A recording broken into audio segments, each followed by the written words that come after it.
Hello everyone, welcome back to the platform agriculture वाला। मैं शगुन रंगबुला और आज आपके लिए बहुत इंपॉर्टेंट एक इन्फॉर्मेशन है जो कि अक्सर हमसे पूछते हैं कि CUET यूजी के बारे में बता दीजिए, क्या है, कैसे हमें तैयारी करनी है। और उससे पहले अगर बात करें कि कौन कौन से सब्जेक्ट में हम लोग अप्लाई कर सकते हैं। बिल्कुल मैम, जो भी स्टूडेंट 12th के बाद एग्रीकल्चर सेक्टर में आना चाहते हैं तो उनके लिए एक एग्जामिनेशन है जो कि है CUT, common university entrance test, जिसको अब ICR CUT कह देते हैं और CUT एग्जामिनेशन कह देते हैं। जितनी भी एग्रीकल्चर की यूनिवर्सिटी हैं जो कि ICR और CUT में आती हैं, यानी कि ओवरऑल जितनी भी ऑल इंडिया में एग्रीकल्चर की यूनिवर्सिटी है यहाँ पे आप प्रवेश ले सकते हो। लेकिन सबसे इंपॉर्टेंट बात ये रहती है कि आप किसी भी यूनिवर्सिटी में डायरेक्ट एग्जामिनेशन के थ्रू टेस्ट नहीं, यानी कि डायरेक्ट टेस्ट नहीं ले सकते हो। आपको एंट्रेंस जो एग्जामिनेशन है ये देना ही पड़ता है। तो अब एंट्रेंस एग्जामिनेशन की अगर आप थ्रू एडमिशन लेना चाहते हैं और ICR के थ्रू जितनी यूनिवर्सिटी आ रही हैं, चाहे कोई डीम्ड यूनिवर्सिटी हो या कोई सेंट्रल यूनिवर्सिटी हो, तो फिर आप उस यूनिवर्सिटी में एडमिशन लेने के लिए आपको CUT एग्जामिनेशन देना ही पड़ता है। अगर आपने 12th किसी भी स्ट्रीम से किया है और आप चाहते हैं कि आप BSc एग्रीकल्चर करें तो आपको CUT examination, CUT ICR UG examination देना ही पड़ता है। ये वो बच्चे ऑप्ट कर सकते हैं BSc एग्रीकल्चर सब्जेक्ट जिनका इंटरेस्ट है, या फिर कह सकते हैं जो एग्रीकल्चर बैकग्राउंड से यहाँ पे बच्चे हैं, तो उनको ये एग्जामिनेशन CUT देना पड़ता है। और इस एग्जामिनेशन को जो बॉडी कंडक्ट कराती है ANT है, नेशनल टेस्टिंग एजेंसी। तो बात करते हैं कौन कौन से यहाँ पे सब्जेक्ट रहने वाले हैं जिसमें आप BSc एग्रीकल्चर या इसके अलावा भी बहुत सारे कोर्स हैं वो कर सकते हैं। तो यहाँ पे जब हम बात करें CUET PG में आप कौन कौन से सब्जेक्ट्स जो हैं आपके इंटरेस्ट जहाँ पे लगता है कि हाँ भाई इसमें मुझे अपनी बैचलर जो है एग्रीकल्चर से रिलेटेड सब्जेक्ट में जाना है, तो यहाँ पे कुछ सब्जेक्ट्स देखें तो डिग्री प्रोग्राम फॉर एडमिशन कहाँ कहाँ आप अप्लाई कर सकते हो। तो यहाँ पे पहला लिखा है BSc ऑनर्स एग्रीकल्चर में आप अप्लाई कर सकते हो, इसके लिए आप कॉम्पीट कर सकते हो, लड़ सकते हो। सेकेंड आता है ऑनर्स हॉर्टिकल्चर के लिए, इसका अलग से जो है बनाया गया कि BSc एग्रीकल्चर और दूसरा BSc हॉर्टिकल्चर में आप जा सकते हो। थर्ड आता है BFSC जो कि फिशरी साइंस की बैचलर की अगर बात करें हैं तो उसमें आप जा सकते हो, उसके लिए अप्लाई कर सकते हो। BSc ऑनर्स फॉरेस्ट्री, तो फॉरेस्ट्री के लिए कर सकते हैं। Honours community science, honours food nutrition and dietetics, जिसको कि FND यानी कि फूड न्यूट्रिशन और डाइटिक्स के नाम से जाना जाता है, उसमें आ सकते हो।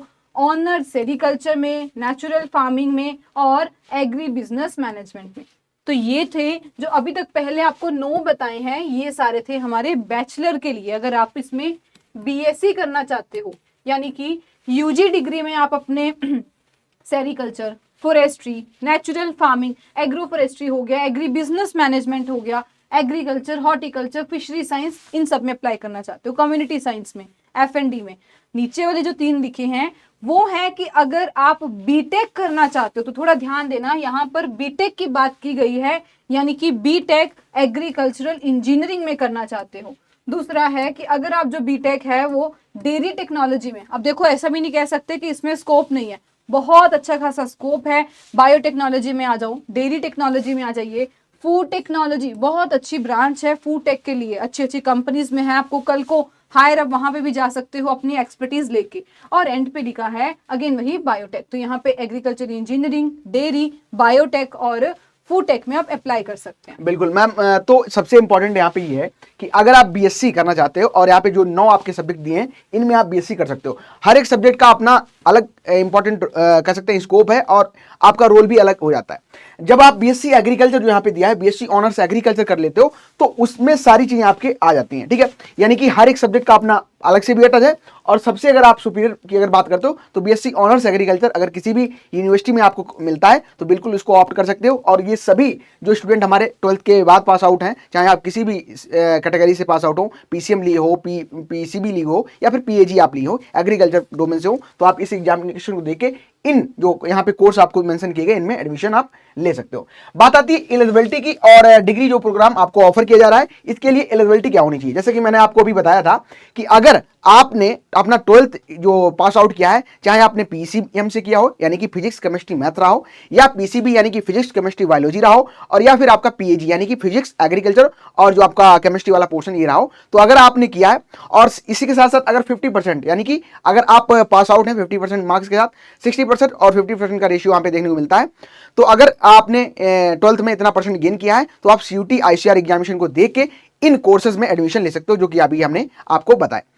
तो बात आती है पैटर्न की कि क्या पैटर्न रहने वाला रहता है इसका। तो पैटर्न में क्या आपसे सब्जेक्ट क्या पूछे जाएंगे, तो बेसिकली यहाँ पे डोमेन का आपका इंपॉर्टेंट रोल रहता है कि जो आपने पढ़ के रखा है। जैसे अगर आप पीसीएम से हैं तो आप फिजिक्स केमिस्ट्री मैथ आपको डोमेन सब्जेक्ट में क्वेश्चन देखने को मिलेंगे। वो क्वेश्चन आपको 50 क्वेश्चन अटेम्प्ट करने पड़ते हैं और 5 मार्क का आपका क्वेश्चन रहता है। पैटर्न एक दूसरा सेपरेट वीडियो हम आपके लिए लेके आएंगे। सबसे इंपॉर्टेंट रहता है कि आपकी एज लिमिट क्या होनी चाहिए। जब भी आप एग्जामिनेशन देते हो तो एज लिमिट आपके लिए इंपॉर्टेंट रहती है। और एज लिमिट, तो अगर हम लोग एज लिमिट देखते हैं, बिल्कुल साफ साफ उन्होंने अपने क्राइटेरिया में बताया हुआ है कि एलिजिबिलिटी यानी कि कहें तो एज लिमिट क्या रहेगी, इंडियन नेशनल ऑफ एटलीस्ट, अगर आप 16 साल के हैं 31 अगस्त 2025 तक अगर आपकी एज हो चुकी है, 16 से प्लस हैं, तो आप इसमें बिल्कुल जो है अप्लाई कर सकते हैं, are eligible to apply for this examination. तो बिल्कुल एक साफ साफ क्राइटेरिया में उन्होंने बता दिया कि भाई ये एज लिमिट है, यानी कि मिनिमम अगर हम देखें तो आपको 16 साल से जो है प्लस आपकी इतने साल तक, इतनी जो है डेट तक तो होना चाहिए। इसके बाद कुछ और बात देखें कि यहाँ पर सिलेबस क्या है, कि अगर हम देखें मैम देखो यहाँ पे जो नोटिफिकेशन हमने यहाँ पे मेंशन की है सारी चीजें वो प्रेयर इन्फॉर्मेशन है, यानी कि 2025 का सीयूटी एग्जामिनेशन अभी हेल्ड हो चुका है, 2026 का आगे होना है। तो जो भी इन्फॉर्मेशन हम आपको प्रोवाइड कर रहे हैं ऑथेंटिक सोर्स के थ्रू है, ब्राउजर के थ्रू है, और यहाँ पे आपको मेंशन है। जब भी आगे नोटिफिकेशन आएगा यानी कि अगले साल एग्जामिनेशन होगा, तब अगर कुछ नया पैटर्न फॉलो किया जाता है तब भी हम आपको उसको डिस्कस कर देंगे। बात कर लेते हैं इंपॉर्टेंट सिलेबस की, यानी कि आपसे क्या सिलेबस में आपसे सब्जेक्ट कौन कौन से पूछे जाएंगे, किसका क्या बेटर रहेगा, उसको हम डिस्कस कर लेते हैं। क्योंकि देखिए अगर वो आप कहो कि बहुत ज्यादा डेविएशन होगा, चेंज आ जाएगा, ऐसा नहीं होता। कुछ हो सकता है कि कुछ सब्जेक्ट अगर ऐड करना हो या फिर किसी को डिलीट, कुछ ऐसा हो सकता है। अदरवाइज सिलेबस जो होगा उसमें आगे जो डिफाइन है चीजें, कि जैसे कि अगर बात करें पहली बार जैसे लिखा है agrometeorology, genetics and plant breeding, biochem और माइक्रोबायो, तो इसमें हो सकता है कोई एक आध वो एडिशन या डिलीशन कर दे, यानी कि ऐड कर दे या डिलीट कर दे। पर अगर हम कहीं पूरा पूरा ही चेंज हो जाएगा, इतने ज्यादा उस वेरिएशन के चांसेस जो है वो नहीं होते। ठीक है, तो यहाँ पे देखते हैं पहला, जैसे कि एग्रोमेट्रोलॉजी में साफ साफ उन्होंने मेंशन किया हुआ है मॉनसून के बारे में, क्लाइमेट की क्लासिफिकेशन, चेंज का क्रॉप प्रोडक्शन पे क्या इफेक्ट है, यही वो आपसे जानना चाहते हैं कि बेसिकली क्या इफेक्ट हो रहा है हमारे क्लाइमेट, जैसे हम कह रहे हैं कि मौसम चेंज हो रहा है, उससे क्या इफेक्ट होगा हमारी खेती पे, कृषि पे क्या इफेक्ट होगा।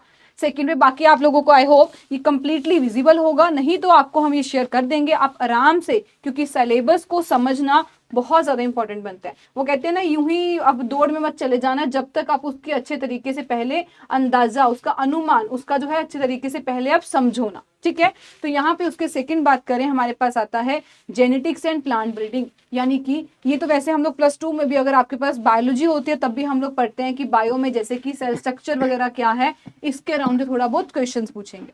अदरवाइज बात करें प्लांट ब्रीडिंग एंड जेनेटिक्स में हमें पर्टिकुलरली क्या पूछा जाएगा, ये लिखा सेल और उसके स्ट्रक्चर्स के बारे में पूछा जाएगा। सेल डिवीजन क्या होती है, माइटोसिस, मियोसिस, ये सारी जो चीजें हैं आपसे पूछी जाएंगी। ये मेंडल का एक्सपेरिमेंट हो गया।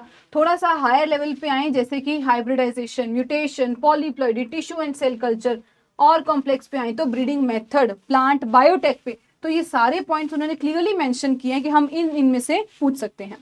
बायोकेमिस्ट्री की बात करें जिसमें कि pH, buffer, nucleic acid, enzyme, vitamin, ये सारे टॉपिक कवर किए जाएंगे, पूछा जाएगा इनमें से। तो उन्होंने पहले ही मेंशन कर दिया कि इस सब चीजों के लिए तो आपको बिल्कुल तैयार रहना है, एटलीस्ट जो मेंशन किया गया वो तो आपको बिल्कुल पता होना चाहिए।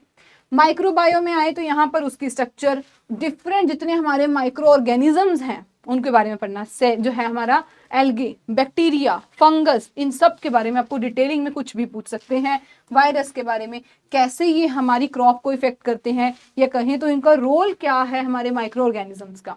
सॉइल का फ्लोरा एंड फोना।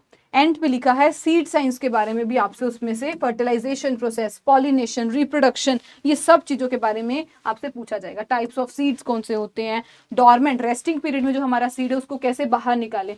तो ये आपका जो सिलेबस है यूनिट 1, ध्यान से सुनिएगा, पहली यूनिट का है।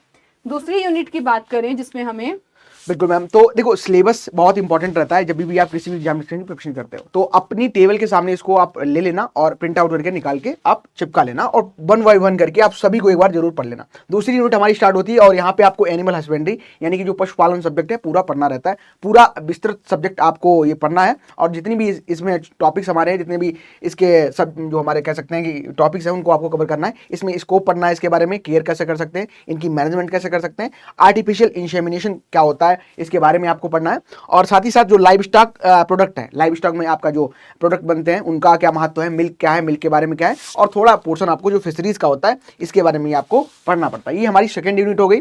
फिर हमारी आती है थर्ड यूनिट जो कि क्रॉप प्रोडक्शन है। क्रॉप प्रोडक्शन की अगर हम बात करते हैं तो यहाँ पे मेजर आपको जो कह सकते हैं कंप्लीट एग्रोनॉमी, कंप्लीट एग्रोनॉमी में आपको फंडामेंटल्स ऑफ एग्रोनॉमी और साथ ही साथ क्रॉप प्रोडक्शन, खरीफ की क्रॉप कौन कौन सी है, रबी की क्रॉप कौन कौन सी है और जायद की क्रॉप कौन कौन सी, वो आपको पढ़ना रहता है। इसके अलावा अगर हम लोग बात करें तो इंट्रोडक्शन में बेसिकली आपको पूरा जो हिस्ट्री है एग्रोनॉमी की, क्रॉप प्रोडक्शन की, वो कुछ पढ़ना है कि प्रोडक्शन कितना हो रहा है, ग्रेन का प्रोडक्शन क्या है, टारगेट क्या है हमारा, अचीवमेंट क्या है, क्रॉप को क्लासिफिकेशन कैसे करते हैं, ठीक है, बहुत सारे बेसिस होते हैं क्रॉप को क्लासीफाई करने के। इसके अलावा यहाँ पे आपको सॉइल साइंस के बारे में पढ़ना है, सॉइल में जो सॉइल के ही अदर टॉपिक हैं, सॉइल फर्टिलिटी हो गया, फर्टिलाइजर हो गया, मैन्योर्स हो गया। देन आपका इरिगेशन यानी कि सिंचाई वाला पोर्शन, ये आपको कंप्लीट पढ़ना है, कौन कौन से रिसोर्स हैं, वाटर रिक्वायरमेंट क्या होता है, वाटर क्वांटिटी यानी कि वाटर की क्वालिटी के बारे में हमें पढ़ना है, और फिर आपका बीट साइंस जो टॉपिक है उसको पढ़ना है, और क्रॉप्स फाइनली आपको सभी देखने को यहाँ पे मिलेगी। क्रॉप्स में कौन कौन से फंगस लगते हैं, बैक्टीरियाज लगते हैं, कौन कौन से इंसेक्ट हैं, कौन कौन से पेस्ट हैं, वो सारी चीजें आपको यहाँ पे पढ़नी रहती हैं। और लास्ट में आपकी फोर्थ यूनिट आती है जो कि यहाँ पे रहने वाली हॉर्टिकल्चर यानी कि उद्यान विज्ञान।